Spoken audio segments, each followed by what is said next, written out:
Should we ask what color your dad's going to be wearing on Saturday? I think it rings. Chris, what does this rivalry mean to you, playing Bowling Green and being leader of the defense? I think being my 4th year here and playing in my first 3 years, I like how Coach put it. We're very well educated on this rivalry. And like I said, playing 3 years, I know the emotion that goes into this game, how this game, how it is compared to others, and just emotionally, it's just raised to another level. Elaborate on that. I mean, is there like every play feels bigger than the average play? I mean, talk about you're in the trenches. It's Saturday. It's against Toledo. Why is it different? I mean, just the rivalry, the intensity that throughout practice the whole week, and you're just hearing about what Toledo's done, or like how they beat us the last 2 years, and it's just it's just running inside of us. And when you get to Saturday, finally, you get to go head to head against them. You just want to. I mean, and the best thing is that that each team's going to give their best effort, and so each play is just going harder and harder, trying to win the game.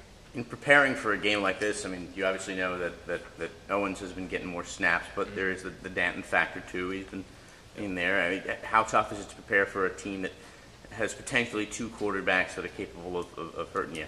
I mean, like Coach said, you definitely have to prepare for both. They're both very good players. They're both very athletic. I mean, we do prepare for both in practice. So I mean, I'm not really sure we do anything special. We have 2 different quarterbacks. We get ready for the 2-quarterback system. Chris, when you talked a little bit about your memories of this, when I say you're playing UT, what are the memories that come to your mind?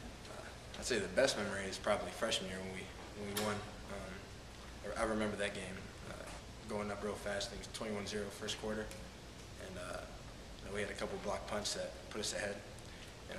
The joy that I felt after that game was uncomparable to probably any other game, because you know what it meant to the seniors that won that game, and I know how it's going to feel to me this Saturday and win the game. So. How is this week preparing a little different? Go harder in practice, or walk into class thinking about it. Like, how is it different? I mean, you come into every week ready to prepare hard for practice for a game, but with the rivalry game, it's just, like I said, that much more intense, and with practice you're that much more focused, and going against a team like Toledo, it was a very good team. You're going to get their best. You definitely have to bring it every day. There are some places where the rivalry game means almost as much as having a good season. I mean, some places will actually trade in beating the rival for, having that awesome season.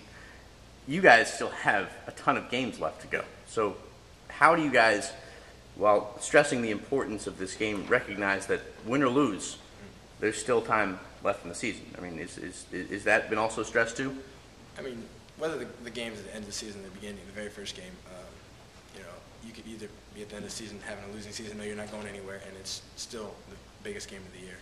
And so we're preparing it as such, and we're going in with this week, just to beat Toledo.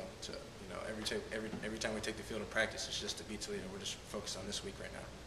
You said a little bit ago, Chris, that joy of that first victory was uncomparable.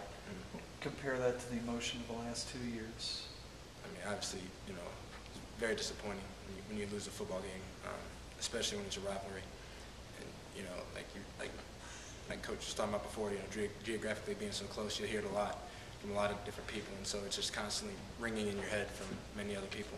So, and a lot of your teammates have very limited action in this. Do they understand that intensity of the emotion? I think this week we've been doing a good job of coaches and players both just letting people know how important this game is, and how, you can see it in practice with us, how we're working, and everything that's being said around meetings and practice. Just we're letting the younger guys who may have not played in the game as much know how important the game is. Anything else for Chris? All right, thanks, Chris.